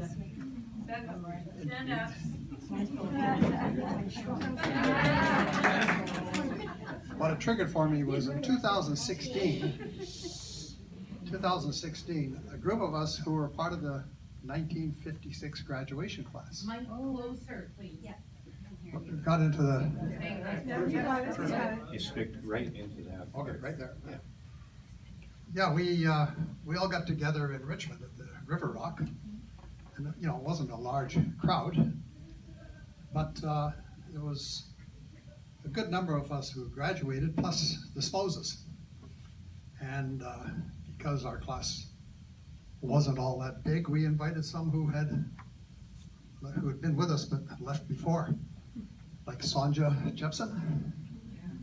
We had Betty Crockert, Deanna Donald, Donna Kinnaird, Jim Dowling, Scott Manatter, Bunny Gilchrist, and Sam Wong. Sam came out from Ontario, as did Bunny. And now it's got me, other than me. But no, it was a very, very good gathering. We had a hell of a lot of fun.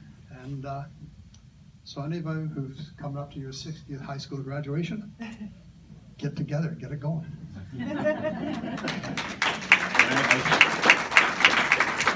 I had a chat with Ben at one of Joyce's Nanaimo gatherings a few years ago, and Ben is part of an interesting cohort in Ocean Falls. There are a lot of people that moved from the coal mines in Cumberland and Bevan to Ocean Falls when the mining industry in that area was shutting down. He was born in Bevan, and any of you who live in the Courtenay-Comox area, there ain't no Bevan anymore. A lot of us were born in Ocean Falls. I wasn't, but a lot of us here were. But here's one who was born in Bevan. I used to have a joke that I would tell at fraternal gatherings. I was born in Bevan, BC, and it doesn't exist anymore. Then we moved to Ocean Falls, and I grew up there, and it doesn't exist anymore. I worked for my first stretch with Crown Zettelbach. It doesn't exist anymore. I spent a long of my career with McMillan Bodell. It doesn't exist anymore. And I sure hope Nanaimo could take my leaving. Me too, thanks.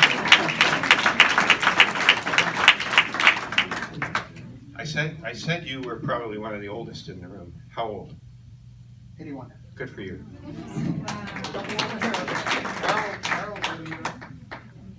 I mean, these are the great stories. Does anybody else want to share anything with us? Please come forward, Bill. Okay, Bill, you're not allowed to read the whole chapter in the book. Have we got time for Bill? Yeah, okay, there's a 2 minute. We all know Bill. I want to say it's fantastic to see everybody here. And for me, as many of you know, Ocean Falls was not an experience that I initially enjoyed. And that was being polite about it. I came at the age of almost 11 to Ocean Falls after having been raised in Penticton, where there was so much more to do, I thought. And then I discovered that, one, I could make money there. And I believe I bought my paper route from Cease Morrow for those like Ben who would probably remember him. Anyway, what I really want to say is, in Ocean Falls, we had some amazing educators who, in my case, were constantly encouraging me to do something, you know, other than go make money, which I really enjoyed. And through that, I probably met the most remarkable person I will ever meet in my life, and that was Mary Davies. Oh, yeah. And Mary worked for me for 33 years after she retired. She retired at 57, worked until she was 90, and at the end of tax season in 2013, the end of April, she said, "I'm not feeling well. I'm going to go to the doctor." 6 weeks later, she passed away. And I owe her everything.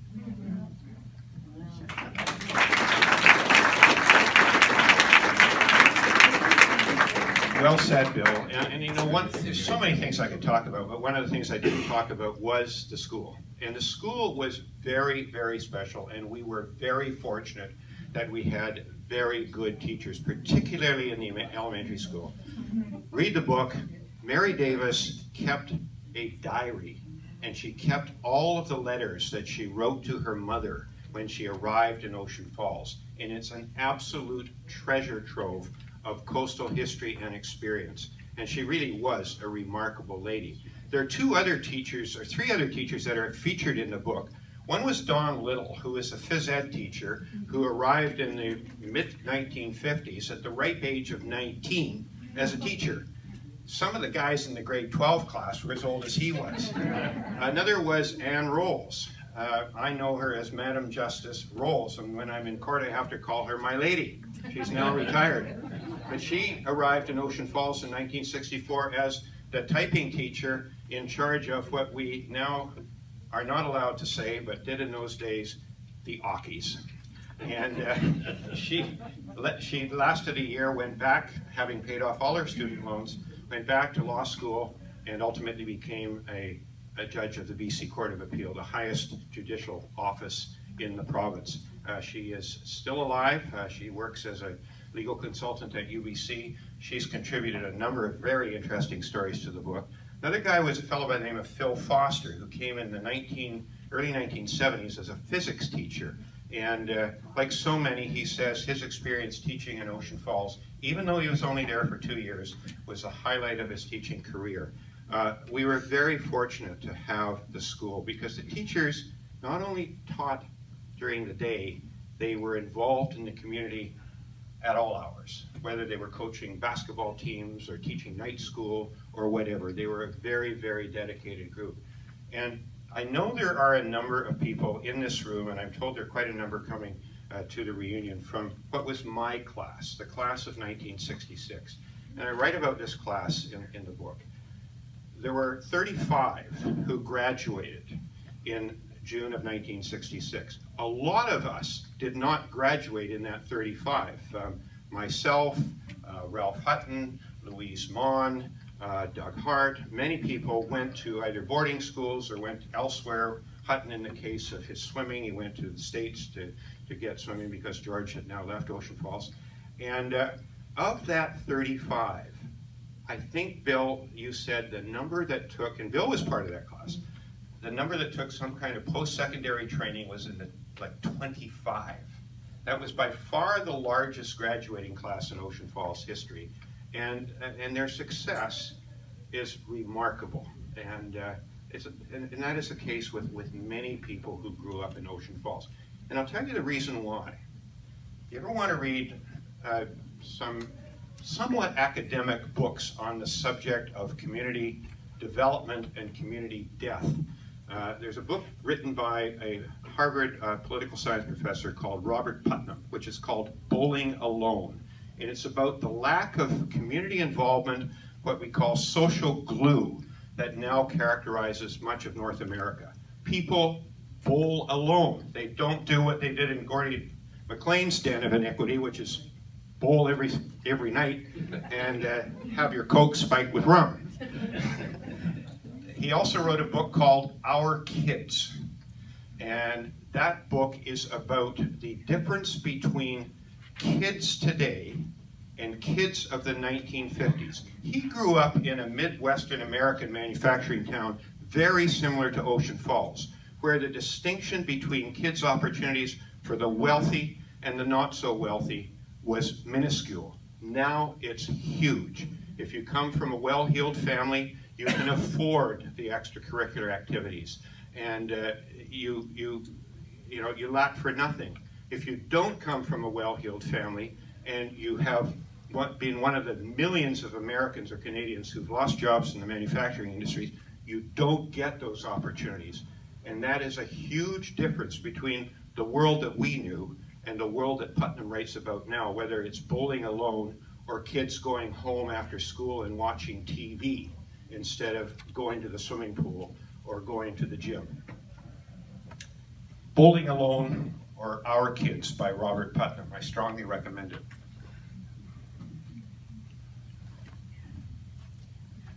So I'm Bob Chinicki. I'm one of the. So your That's my brother. That's our your father brother. did deliver me,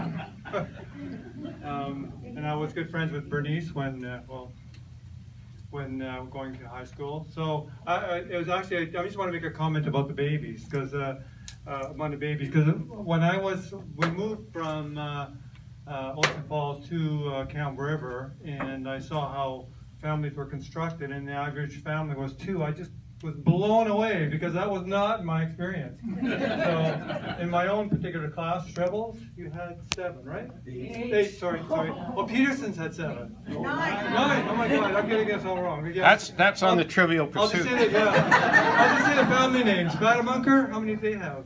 Yeah, and well, the Pancons, of course. Yeah, so those were my classmates. So I was like I say, I was quite amazed to know that the average family was 2 because it seemed in my class it was at least 7. That's all I wanted to say.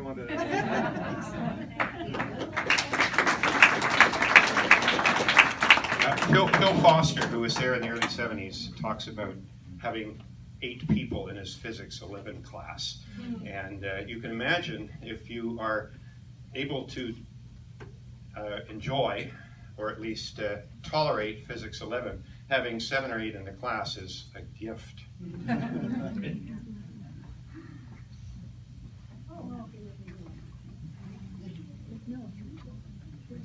Hello, everyone. My name's Dave McMillan. Another family. I'm the son of Neil and Kitty McMillan.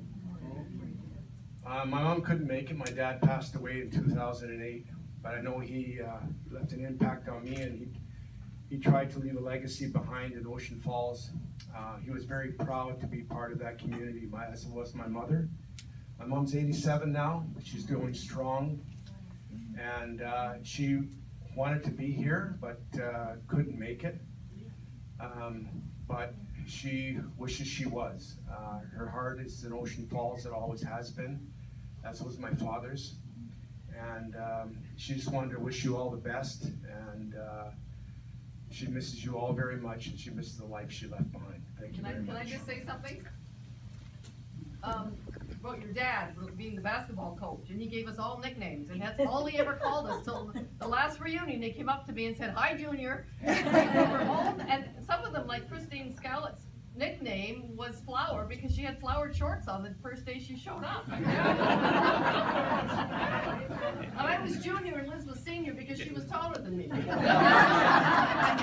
You know, I remember Neil very well, and he was one of my coaches. And I don't know how many here, I know Gino played Pee Wee basketball, and I played Pee Wee basketball, and I write about this in the book. What collection of 11 and 12-year-olds would have their sporting endeavor as headlines in the local paper? But that's, if it was playoffs in the Pee Wee Basketball League coached by Neil McMillan, you got your picture on the front page of the Advertiser. And that was the kind of thing that happened in Ocean Falls that made it so unique. These events resulted in the town taking pride in what you did, even if the score in the final of the Pee Wee basketball game, and this is no lie, was 12-8. But Neil and Kitty and so many others, a guy that I remember is Al Corbin. Reg is probably up at the hall setting it up. But Al Corbin was involved in everything, and he coached everything. And it's people like him that made the place so special.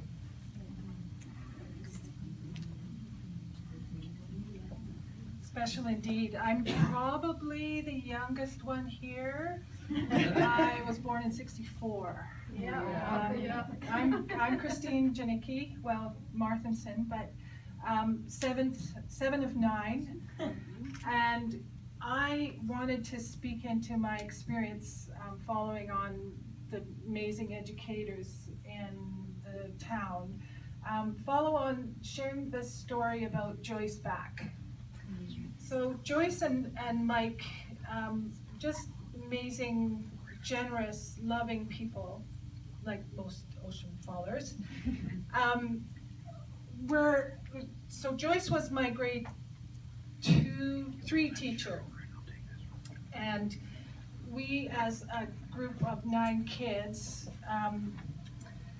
didn't have a lot. We had each other. We had amazing, hardworking parents, but stuff was not coming quickly. So the way Joyce played a part in that was she was not only my grade 3 teacher, but she came to our house every Christmas with Mike and brought gifts for each one of us 9 kids. Wow. And also her homemade cookies. Do you remember those snowballs? What were they called? I can't remember, but there's lots of taste memories. Does anybody remember the donuts at Kit's? A cafe? Oh, come on. The Martin Inn, we do remember the Martin Inn. Yeah, Kit's was in Martin Inn. Come on. Okay, well, there's a lot of old folks here. So. Memories fade. Let me help you remember. Yeah. Toasted butterboard. Yeah, chips and gravy and a cherry coke. So, yeah, I'm a foodie, so let's talk food later. But Joyce also brought a whole package of her home-baked goods, enough for all of us in the family. And I used to own, okay, so I live in Edmonton now.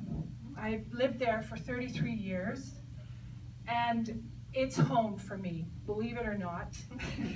Having grown up on the coast, I say while my body was born in BC, that my spirit was born in Alberta. So I'm through and through an Albertan. However, there is one place that has a special place in my heart. Is Ocean Falls. It has grounded me in a very challenging life and has kept me buoyed through lots of difficulty because I remember community. I was only 8 when we left on the Northland Prince, but I cried. I cried looking out at the throng of people that were saying goodbye. I knew even then that we were leaving something really, really special. So back to the food.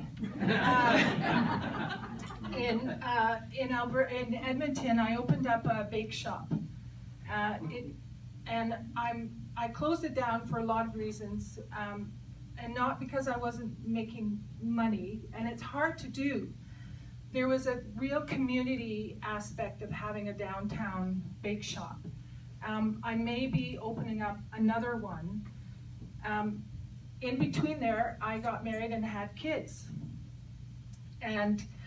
But during this time of having Scopex Bake Shop, which is actually my family's name from Poland, Janicki is It's another story.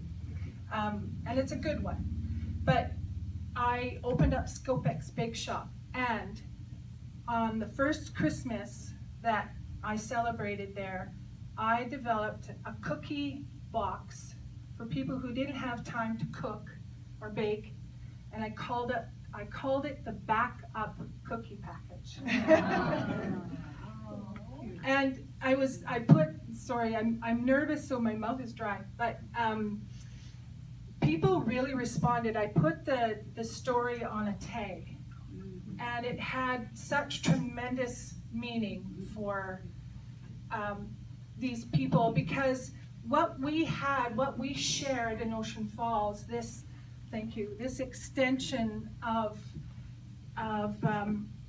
not just immediate family, but extended family. It proved to be that which is the tapestry of our lives. Those are the knots. And so it was really wonderful to share this amazing story of this grade 3 teacher who would come to our house with her husband. And so I just wanted to share that, and I hope to hear and share many, many more stories. So thank you. Very, very well said. I don't know if they're going to kick us out here. I rented it to 3:30, but there's way more of us than there are of them. So let's just stay here. I think this is Lynn Patterson. Come on I up. just want to say something. We already said it. I was just going to say I'm Lynn Patterson. Well, I'm Lynn Patterson, and what I want to say mostly is thank you to Brian for writing this book. I read that book was my childhood too. You know, all of it, sweeping the sand off the school hill so we could slide right down one side, and all of those things. So I'm very grateful, and thank you very much, and it's great to see everybody.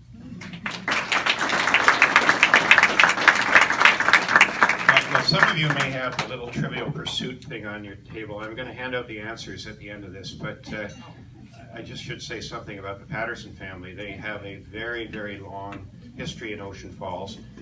As far as I can tell, the longest serving employees of Ocean Falls, whether Pacific Mills or Crowns Arlevac, were 3 people, and we know them all.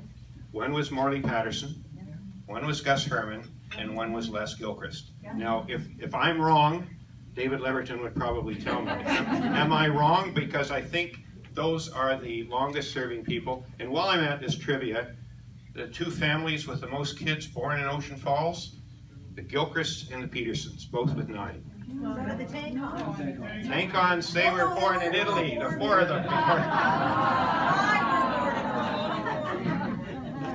They were immigrants, the 4. Say something. Okay. Was it only 9, or was there more than families of 9? I don't know, but that's the best research that I've been able to come up with. I actually had the Petersons at 8, and David Leverton told me no, there were 9, and I knew there were 9 Gilchrists. And there's All- 9 9 Twinkies. Twinkies. Were you all born in Ocean Falls? We all were. There you go. You're in the. You have to add the name to the answers for the Ocean Falls trivia. Anybody else? Because I thought I would close this down, and I think what I'm going to do, I'm going to read what I think is the most poignant piece of literature ever written about Ocean Falls, and it's written by Agnes Fisher, and it's in the book. And it deals with the closure of the mill in 1972. When she wrote it, she didn't realize that the mill would still have another 8 years on life support. But poetry is written from the heart. And this is really written from the heart. And bear with me, and I'll try to do justice to it. Is Gordy here? I know Gordy is around. And just so that you know, there were, as far as I'm aware, there were 4 fishers. Bob was tragically killed in a hunting accident in, I forget the year, I think it was 1968. And he was killed in a hunting accident. Lenore, who is the only female swimmer from Ocean Falls to go to the Olympics, she went in 1952 to Helsinki and in 1956 to Melbourne. Bob and Beth, and I understand Beth served most of her career as a psychiatric nurse in Saskatchewan, and she now lives in all places Masset. But their mother, Agnes, wrote the following. And I'm going to close the session with this because there may not be too many dry eyes when I'm finished. At the head of Cousins Inlet, Fishers and Queen Charlotte Sound, where the rain falls fairly often and wild game and fish abound. Neath the shelter of Old Baldy, where the Link Lake water stalls, at the dam, down by the Salt Chuck, lies the town of Ocean Falls. We're a town of friendly people, always glad to welcome you. And we care about each other, as few other people do. On the 19th day of April, 1972, at a meeting called by CZ, we were told our town was through. Filled with shock and apprehension, when we heard this news from Crown, anxious, fearful of the knowledge we would have to leave our town. In the graveyard in the valley lie a few who never move, with the river running past them and Carol Marion far above.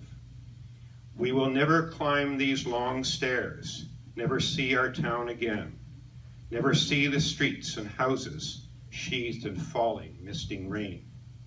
We'll remember how we loved it on a glorious sunny day. We'll remember how we loved it when the rain fell in the bay. We'll remember it with longing when we think of it again. Yes, we love it in the sunshine and we love it in the rain. Now it's well into the autumn and we walk the streets alone, and our hearts are filled with sadness, for so many friends have gone.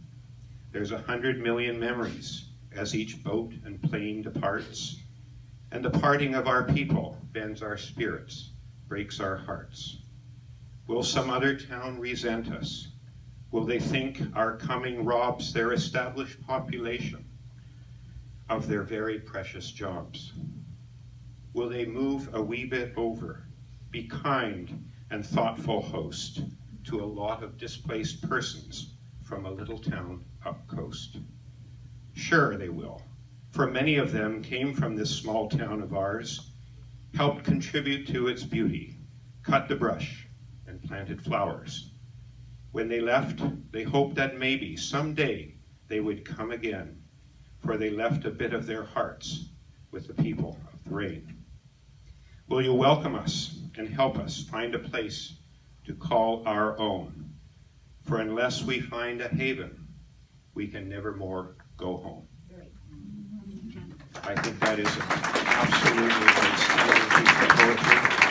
And I think we'll close on what I hope is not a sad note.